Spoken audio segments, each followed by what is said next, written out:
فبأي آلاء ربكما تكذبان. Apakah memang dibolehkan untuk mengebom atau meledakkan gereja? Maka jawabannya tentunya tegas di dalam syariat ini, bahwa itu adalah perbuatan yang diharamkan, hal yang tidak ada asal usulnya di dalam syariat ini. Kerusakan dari perbuatan itu, sudut keharamannya dari banyak sisi. Sisi yang pertama, itu adalah perbuatan yang zalim, perbuatan kezaliman. Dan telah saya terangkan tentang haramnya berbuat zalim kepada siapapun, termasuk kepada non-muslim. Kemudian sisi yang kedua, perbuatan tersebut adalah perbuatan khianat. Adalah perbuatan khianat.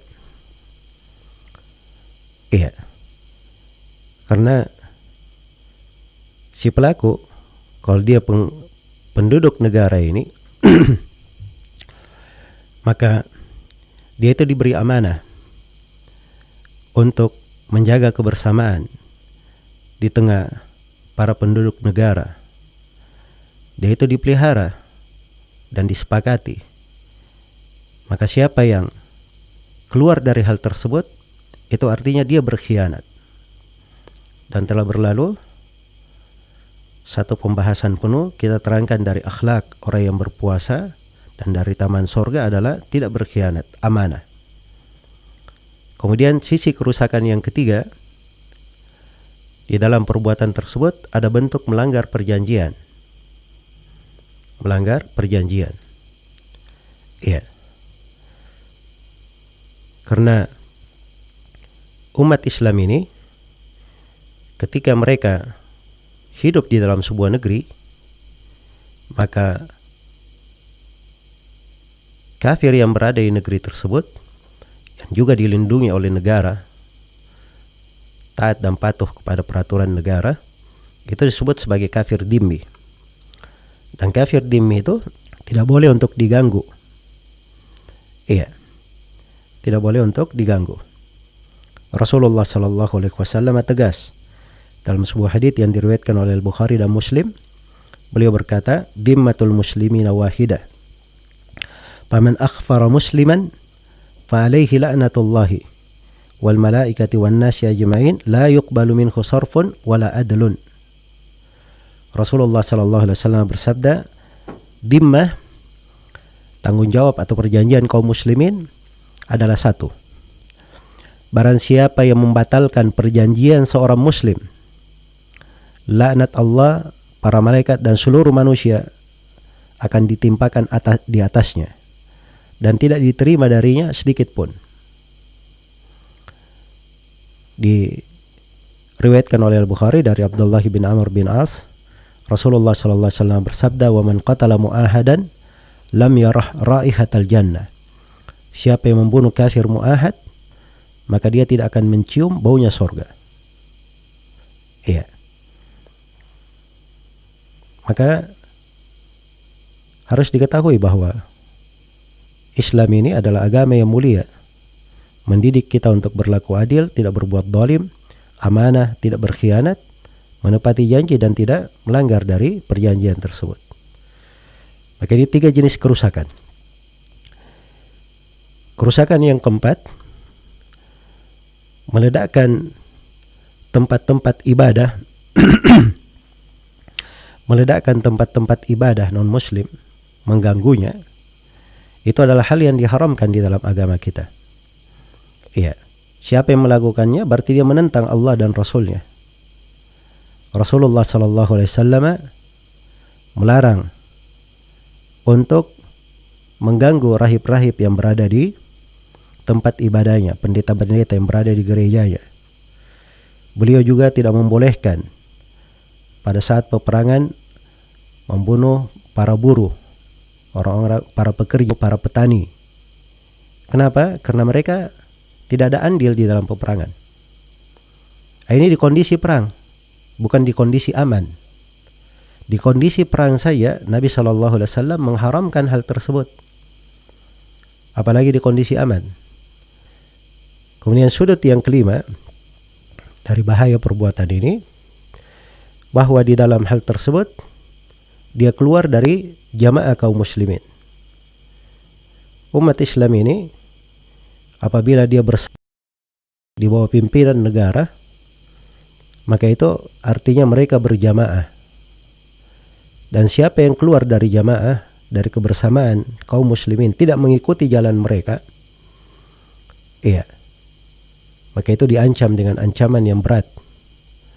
Allah Subhanahu wa taala berfirman, "Wa may yushaqiqir rasula min ba'di ma tabayyana lahul huda wa yattabi' ghayra sabilil mu'minin nuwallihi ma tawalla wa nuslihi jahannam wa sa'at masira." Barang siapa yang durhaka kepada Rasul setelah tampak jelas baginya petunjuk dan tidak mengikuti jalan kaum mukminin, ini keluar dari jamaah, maka kami akan biarkan dia larut di dalam kesesatannya dan kami akan memasukkannya ke dalam neraka.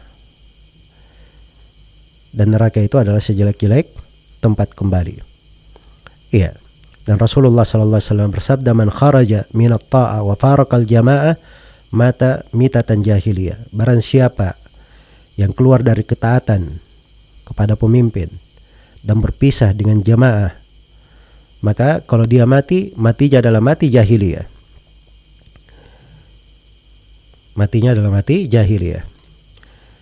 Kemudian sudut yang kelima atau sudut yang keenam dari haramnya perbuatan meledakkan tempat-tempat ibadah ini, terdapat di dalamnya pembangkang dan penghinaan terhadap pemerintah. Dan itu adalah hal yang diharamkan. Karena kita umat Islam itu pada saat terjadi apapun, Rasulullah SAW bersabda, "Talzam jama'atal muslimin wa imamahum." Kamu bersama jemaah kaum muslimin dan imam mereka, pemimpin mereka. Karena itu Nabi SAW bersabda, "Man kariha min amirihi syai'an falyasbir. Fa innahu man kharaja minas sultani shibran mata mitatan jahiliyah." Siapa yang tidak suka dari pemimpinnya sesuatu, hendaknya dia bersabar. Siapa yang keluar dari kepemimpinan, keluar dari ketaatan walaupun sejengkal, kemudian dia mati, maka matinya adalah mati jahiliyah. Kemudian bahaya yang ketujuh atau sudut yang ketujuh dari sisi keharaman perbuatan ini, itu adalah perbuatan bid'ah dalam agama. Hal yang diada-adakan. Dan Rasulullah SAW bersabda dalam hadits Ali bin Abi Thalib riwayat Bukhari dan Muslim, "Wa man awa muhdithan fa alaihi la'natullahi wal malaikati wan nasi ajma'in." Dan barang siapa yang menganut, wa man awa muhdatsan, barang siapa yang menganut bid'ah atau membuat perkara baru, membuat kerusakan, maka untuk dia laknat dari Allah, laknat dari malaikat, dan laknat dari seluruh manusia. Laknat dari seluruh manusia. Kemudian sudut yang kedelapan dari keharaman perbuatan tersebut, bahwa di dalam perbuatan ini itu menghilangkan rasa aman, membuat takut di tengah manusia, dan cukuplah ini dosa yang sangat besar. Karena agama ini adalah agama yang menjaga keamanan, dan ciri pokok agama Islam adalah agama yang menjaga keamanan dan ketenteraman di tengah manusia. Maka mereka yang merusak keamanan, membuat manusia merasa tidak aman, maka ini termasuk dosa yang sangat besar. Kemudian yang kesembilan dari sudut keharaman perbuatan tersebut, terjadinya bahaya di tengah kaum muslimin. Ini orang-orang yang tidak berakal melakukan tindakan-tindakan peledakan, akhirnya mengakibatkan umat Islam yang lainnya jatuh di dalam bahaya. Dituduh sebagai terorisme, dituduh sebagai teroris. Kemudian orang-orang yang berpakaian dengan pakaian-pakaian yang islami, orang-orang yang rajin ke masjid dan seterusnya, akhirnya manusia berjelek sangka. Iya. Maka setiap kali ada bahaya yang menimpa umat Islam disebabkan karena perbuatan mereka, Allah Subhanahu wa taala atau Rasulullah sallallahu alaihi wasallam bersabda, "Inna a'dhamal muslimina fil muslimina jurman man sa'ala an syai'in lam yuharram 'alal muslimin fa hurrima min ajli mas'alatihi." Sesungguhnya kaum muslimin yang paling besar dosanya di tengah kaum muslimin adalah siapa yang meminta sesuatu yang tidak dihamin lalu menjadi diharamkan karena permintaan dia. Jadi kalau dia menjadi sebab akhirnya banyak orang yang tertimpa bahaya, ini dosa yang paling besar. Dan kaidah pokok di dalam agama ini yang seluruh syariat kembali kepadanya, Rasulullah bersabda la darar wa la dirar. Tidak boleh ada bahaya dan tidak boleh ada pembahayaan. Kemudian yang ke-10, ya. Dari haramnya perbuatan tersebut terdapat di dalamnya pembunuhan terhadap jiwa yang tidak bersalah. Ini orang-orang harus mengetahui bahwa jiwa itu dijaga di dalam agama, dipelihara dalam agama, itu bukan jiwa seorang muslim saja. Tapi ada 4 jiwa yang dijaga. Jiwa seorang muslim, kafir dhimmi, kafir mu'ahad, dan kafir musta'man. 1 jiwa muslim dan 3 jiwa kafir. Iya. Karena 3 jiwa kafir ini kita terikat perjanjian dengan mereka. Makanya dijaga, tidak boleh diganggu. Dan ini masuk di dalam keumuman ayat min ajli dzalika katabna ala bani Israil annahu man qatala nafsan bighairi nafsin aw fasadin fil ard faka'annama qatala an-nasa jami'a.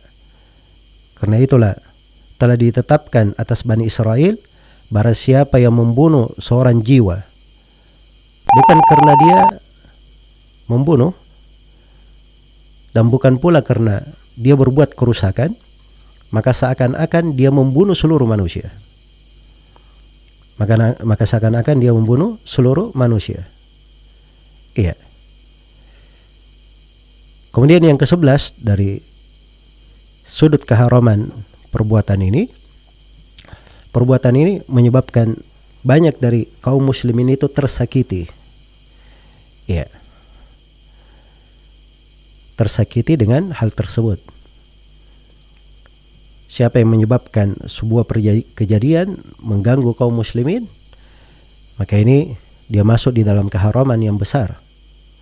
Bayangkan di dalam hadits riwayat Abu Hurairah, riwayat Muslim dari Abu Hurairah, Rasulullah sallallahu alaihi wasallam bersabda, "Ittaqu al-la'anaini."